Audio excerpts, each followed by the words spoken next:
Good morning and happy Thursday to the PT on Ice crew. It is RJ here out of Las Vegas, and we are going to do another dizziness episode today. Today's topic is going to be on persistent postural perceived dizziness, or sometimes called 3PD or triple PD. And we're going to dive into this kind of unique and somewhat more emerging category of vestibular dysfunction in the last probably handful of years out of the vestibular world that I'm going to try to make an argument that there's a large carryover in some clinical presentations to the concepts of chronic pain that we see from the orthopedic world. Before we get started, I wanted to update everybody on the case study that I started to talk about on my last episode. And if you weren't part of it, just the quick synopsis was I had a very interesting patient case that I started. I think it was like the day before, and we were talking about. It was a good dizziness case to possibly follow because the constellation of symptoms that the patient was experiencing were not very clear cut, and we had a lot of competing hypotheses on board. And we had migraines and cervicogenic stuff on the table. Her traditional postural balance systems were looking very, very good. Her functional balance things were looking very good, and her symptom patterns were very ambiguous, and they were extending now for several months. And we actually could have been close to even throwing this conversation of 3PD on board, but I don't think she was having, at least now, she's not having symptoms regularly enough to categorize her as that. But where we're at is the following day after I did my last episode, we brought her into the clinic and I tested her dynamic visual acuity, and we saw a pretty significant drop off of her visual acuity. So I wanted to keep vestibular training on board, and most specifically related to her VOR performance, even though her VSR performance from a balance standpoint looked very good when we tested it. And then the other thing was I dove deeper into some upper cervical related pieces, and she had some pretty significant stiffness and limitations there. And so that treatment day, I started to intervene with upper cervical thrust manipulation, soft tissue work, lateral glides, some things like that. And what we saw is when she returned back to the clinic, she had a significant bump forward in her symptoms. She was doing a lot better. So I included VOR stuff as part of her homework, and we've been doing a little bit of that in the clinic, as well as the cervical management pieces. And she's consistently moved forward over the last couple weeks. But then I think it was last week, I put her in a circumstance where she was in a full field visual conflict. So one of the stations I have at my office is a black and white checkerboard that we have with some letter hunting that she can do. So there's hidden stickers of different letters throughout the checkerboard, and she was doing some exercises where she was looking through the different targets while moving against this background of this very kind of obnoxious looking pattern. And that significantly set off her symptoms, and they persisted then for a few days following that. And she came back the beginning of the next week and said just how that was the first weekend in the last few weeks of her starting care that she was feeling as bad as she was. So I still think there is some kind of underlying spatial motion discomfort factors that are driving her symptoms, but the cervical treatment seems to do very well for her, and her VOR, we've been steadily increasing the speed in which she's performing it, and that is also getting better. So all in all, she's moving in the right direction, and it's one of those pieces where I still don't feel like we have a concrete pillar that we're standing on, but we've got a couple semi-stable platforms that we're walking across, and as long as we keep moving in a positive direction, then I'm going to keep encouraging her that, you know, we've got a good handle on this thing and we're going to keep moving forward. So that's a kind of an update of where she's at and where that case is going. And I still really like it as a case study because it's a challenging case and it's a muddy and murky case. And I think those are sometimes a whole lot better than the straightforward, simple, everybody can connect the dots and see what's going on. Yesterday I had a new evaluation who, you know, is your classic, just in the last few weeks she started noticing spinning every time she would lay down, and now every time she changes position she has to pause for a few seconds because the room tilts on her. She went to the urgent care, and urgent care did a whole workup on her, and they said that she didn't look like she had an ear infection and to start vestibular suppressant drugs and all of these things. And you lay her down, and she had a right-sided BPPV treated, and you know she's walking out of the clinic feeling significantly better. And you go, you know, those are the home run, easy swing patients, and those are less fun, I think, to talk about and work through. So let's move into now 3PD, or our persistent postural perceptual dizziness, which is always difficult to make sure that you're sticking the landing on that one. This has been called several things by several different groups of study in the vestibular world, and I think it was about 2014. The cohort around the world got together and is trying to encourage everybody into this nomenclature for this cluster of symptoms. Sometimes it's subjective chronic dizziness or postural phobic dizziness.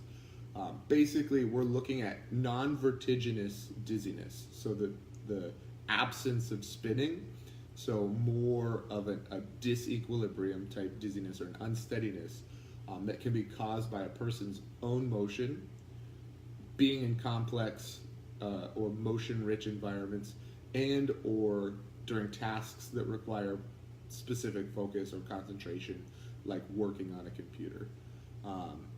This will have an ICD-11 code whenever we move to that, and I know a lot of countries outside of the U.S. have adopted or will be soon adopting 11 codes, and we always seem to lag a little bit behind there. But there is a specific code for 3PD in that code set. Symptoms, what we're looking for, what we want to see to classify a patient into this category is a patient that has symptoms that have been going on for greater than 3 months. The symptoms should exist more days than they don't. So they should have a pattern of their problem 15 or more days in a month, basically, is the standard criteria. The symptoms are generally going to get worse when the patient is upright, changing positions, moving through motion-rich environments, and they're usually going to follow an acute vestibular dysfunction that was uncompensated. And this is where we're going to start to make that relationship into the chronic pain side of things. 45% of these patients have some relevant history of a depressive disorder or issues with anxiety. They're going to exhibit a high level of anxiety around the symptoms that they have. And we can start to look at how we begin to manage these patients. So medically, if we dig through some of the research, SSRIs and SNRIs have shown to be beneficial or improve the patient's symptoms to a degree of measure that we would call clinically significant in about 60 to 70% of cases. With that, though, There was also in the research reported about 20% of patient dropout due to reactions with the medication, whether it conflicted with other drugs that they were taking or made them feel worse or other issues. 20% of people in this one major system review for this said that patient attrition rate when attempting to use these drugs was at about 20%. So you have about 60 to 70% that are responding well to it, and then you had a cohort of people that didn't do so well with it. Good news for us, and where I like to have a lot of conversation with my patients is benzodiazepines or other things that are vestibular suppressant drugs showed very little to no help. And that's always one of the major go-tos of our medical system for people that are dealing with dizziness, is to write a prescription for meclizine or something like that that's just going to turn the vestibular system off. And that may at times alleviate people's symptoms of vertigo and spinning, but leaves the system in a state where it's unable to compensate, and it doesn't give the person the ability to heal. And that's what we're looking for when we start intervening with vestibular rehab, is providing a dosage of noxious stimulus that's going to allow the patient to become aware of the dysfunction, allow the nervous system to become aware of the dysfunction, and then do a couple things to mitigate that and to correct for it, whether it's through substitution stuff or it's adaptation pieces, or actual retraining of the system to do a better job at feeling steady. But the highlight or the key piece from the research that I had pulled up around this is that vestibular rehab or vestibular retraining was beneficial up to 80% of the time. So as low as 60% of the time, as high as 80% of the time, people that were receiving vestibular rehab were receiving a positive benefit to their overall functionality and reduction of their daily symptoms. Something that I thought was interesting with it is the length of time reported to be within a vestibular rehab program was that the cases to be most effective were lasting between 3 to 6 months, which is a longer stay, I think, than most people are usually comfortable having patients at their outpatient clinic. And so, you kind of look at, for a lot of orthopedic related things, the example of possibly how skilled you are as a clinician is how quickly you can take a patient with some dysfunction that walks in and turn them around and get them back out faster than the competitors in your market or whatever that may be. This is definitely a case where you have good or strong evidence that you may need to be alongside this patient for an extended length of time. So 3 to 6 months was what was reported as an effective duration of care in these cases. And then we're going to jump into the conversation of the chronic pain, chronic dizziness piece right here, when the article that I was reading ended with cognitive behavioral therapy. And the kind of summary statement was it was effective when it was started early on. And I think it was really good to see that was included, and I think it was an interesting report that it was only beneficial when it was an early intervention provided and not something that could help later. And I'm curious of what all things were performed during that cognitive behavioral therapy, because I had a patient who was within the last year that I am pretty confident was the home run version of this issue. And as soon as we started doing this as part of treatment, she got significantly better, and she was several years into it.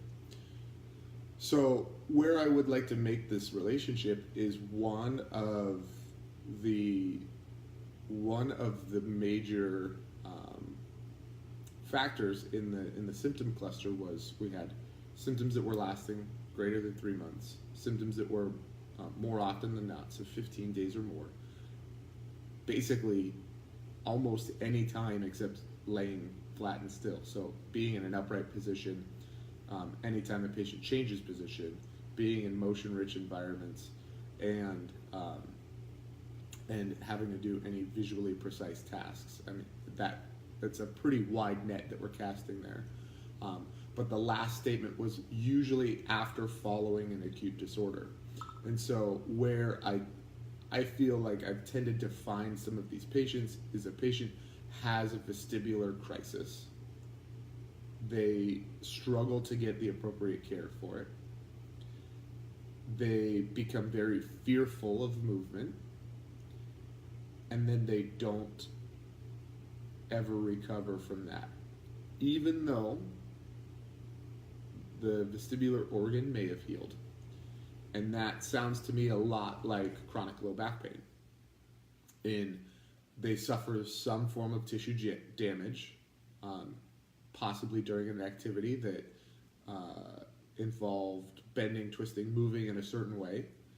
They have pain that kind of knocks them back a few pegs.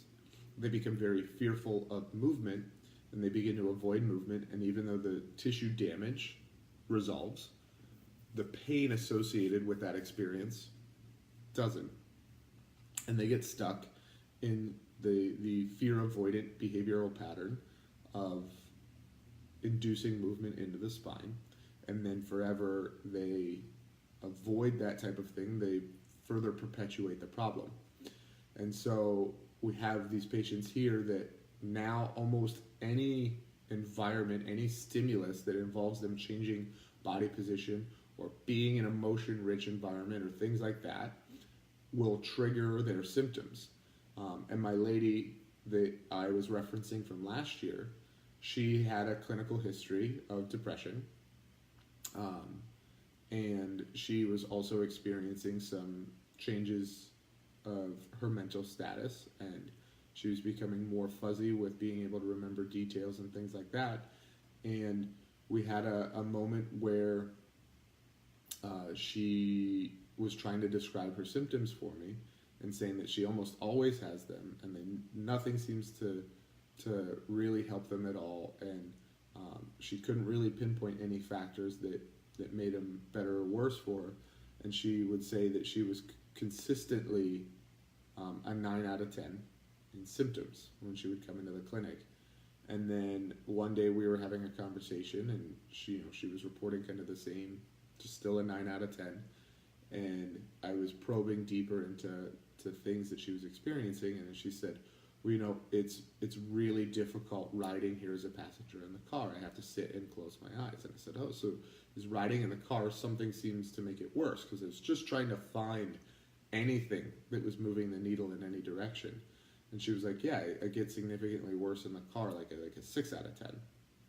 And I was like, well, you told me you're consistently always 9 out of 10, and now you're telling me 6 out of 10 when you're riding in the car. And as I started to poke around this a little bit more, the patient's daughter was with her, and the daughter then started to recognize that the ability for her mother to rationalize and scale all of the symptoms that she was having was also changing. And so we started to use some of the things, and this is something that I had already met Justin through some ICE stuff, and I felt at least like I could tiptoe around some chronic pain type conversations, but in a dizziness context with her and her daughter.